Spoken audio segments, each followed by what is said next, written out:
નમસ્કાર મિત્રો. ચાલો આજે આપણે એક એવા વિષય પર ઊંડા ઉતરીએ જે સ્પર્ધાત્મક પરીક્ષાઓમાં વારંવાર પૂછાય છે અને થોડો ગૂંચવાડાભર્યો પણ લાગે છે. વૃદ્ધિ, વિકાસ અને પરિપક્વતા. આજે આ બધા જ ખ્યાલોને એકદમ સ્પષ્ટ કરી દઈશું. ચાલો એક નાનકડી રોજિંદી પરિસ્થિતિથી શરૂઆત કરીએ. અહીં બે શિક્ષકો વાત કરી રહ્યા છે. આ નાનકડી વાતચીતમાં જ એક બહુ મોટી ગેરસમજ છુપાયેલી છે જે આપણે સૌએ સમજવી જરૂરી છે. તો આ સાદી વાતચીત આપણને શું શીખવે છે? હકીકતમાં આ જ આપણી આખી ચર્ચાનો પાયો છે. આ વાતચીત વૃદ્ધિ અને વિકાસ વચ્ચેના એ મૂળભૂત તફાવતને ઉજાગર કરે છે જેને સમજવો પરીક્ષા અને વર્ગખંડ બંને માટે ખૂબ જ અગત્યનો છે. આ વિષયને વ્યવસ્થિત રીતે સમજવા માટે આપણે આ 5 મુખ્ય મુદ્દાઓ પર ફોકસ કરીશું. તો ચાલો શરૂઆત કરીએ આપણા સૌથી પહેલા અને સૌથી કન્ફ્યુઝિંગ પોઈન્ટથી, વૃદ્ધિ અને વિકાસ. આ બે શબ્દો ભલે એકસરખા લાગતા હોય પણ એમના અર્થમાં આસમાન જમીનનો ફરક છે. ચલો એને સમજીએ. વૃદ્ધિ એટલે શું? બહુ સિમ્પલ છે. જેને આપણે માપી શકીએ, જેમ કે બાળકની ઊંચાઈ વધી, વજન વધ્યું, એ બધું વૃદ્ધિ છે.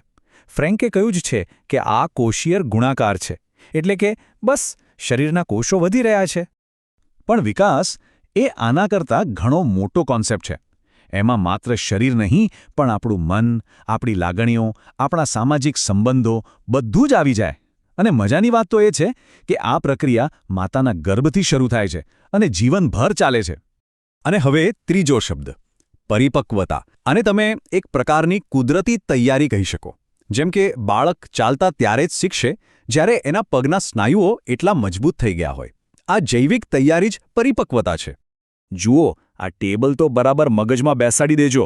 પરીક્ષામાં આમાંથી જ પ્રશ્નો બને છે. વૃદ્ધિ એટલે માત્ર શારીરિક અને માપી શકાય એવું, જ્યારે વિકાસ એટલે બધું જ, શારીરિક, માનસિક, સામાજિક. વૃદ્ધિ એક ઉંમરે આવીને અટકી જાય, પણ વિકાસ એ તો આજીવન ચાલ્યા જ કરે. એટલે સીધી વાત, વૃદ્ધિ એ વિકાસનો જ એક નાનો હિસ્સો છે. આપણને એવું લાગે છે કે વિકાસ ગમે તેમ થાય છે? ના, એવું બિલકુલ નથી. એના પણ અમુક ચોક્કસ નિયમો છે, એક પેટર્ન છે. ચાલો એને જાણીએ. વિકાસની મુખ્યત્વે 2 દિશાઓ હોય છે. પહેલું સેફાલોકોડલ.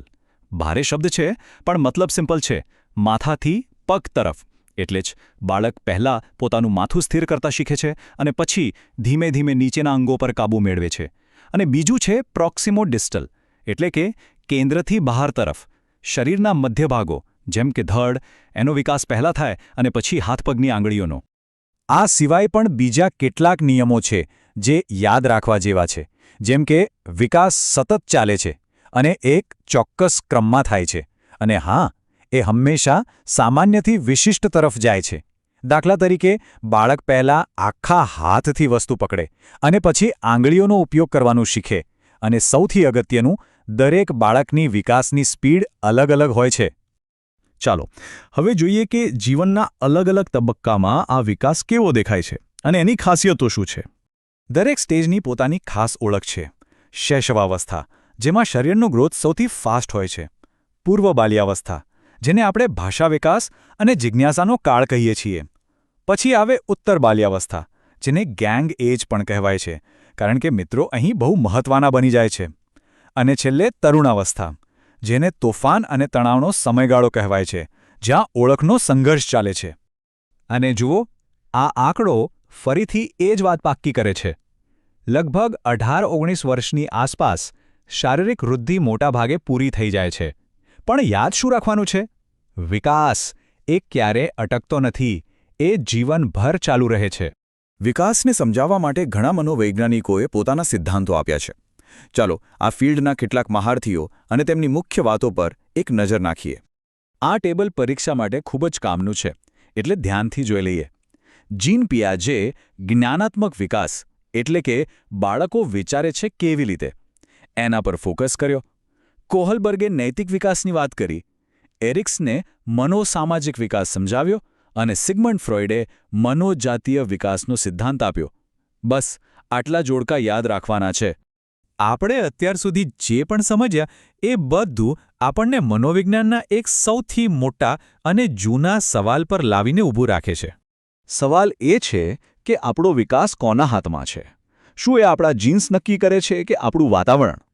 હકીકત એ છે કે બાળકના વિકાસ પર કોઈ એક નહીં પણ બે મોટી શક્તિઓ એક સાથે કામ કરે છે. આ બે શક્તિઓ છે પ્રકૃતિ અને પોષણ. પ્રકૃતિ એટલે નેચર, જે આપણને વારસામાં આનુવંશિકતામાંથી મળ્યું છે, અને પોષણ એટલે નર્ચર, એટલે કે આપણું આસપાસનું વાતાવરણ, આપણો પરિવાર, મિત્રો, શાળા, બધું જ. અને આજના સમયમાં આ ચર્ચાનો જવાબ શું છે? જવાબ આ એક વાક્યમાં છે: વિકાસ એ માત્ર વારસો કે માત્ર વાતાવરણ નથી, પણ એ બંને વચ્ચેની સતત આંતરક્રિયાનું પરિણામ છે. એકબીજા વગર બંને અધૂરા છે. તો આ બધું સમજ્યા પછી આપણા સૌ માટે, ખાસ કરીને ભાવિ શિક્ષકો માટે, એક મોટો પ્રશ્ન એ છે કે આપણે આપણા વર્ગખંડમાં એવું તે શું કરી શકીએ જેથી બાળકની માત્ર શારીરિક વૃદ્ધિ જ નહીં પણ તેના સંપૂર્ણ વિકાસને યોગ્ય પોષણ મળે. વિચારવા જેવો સવાલ છે, ખરું ને?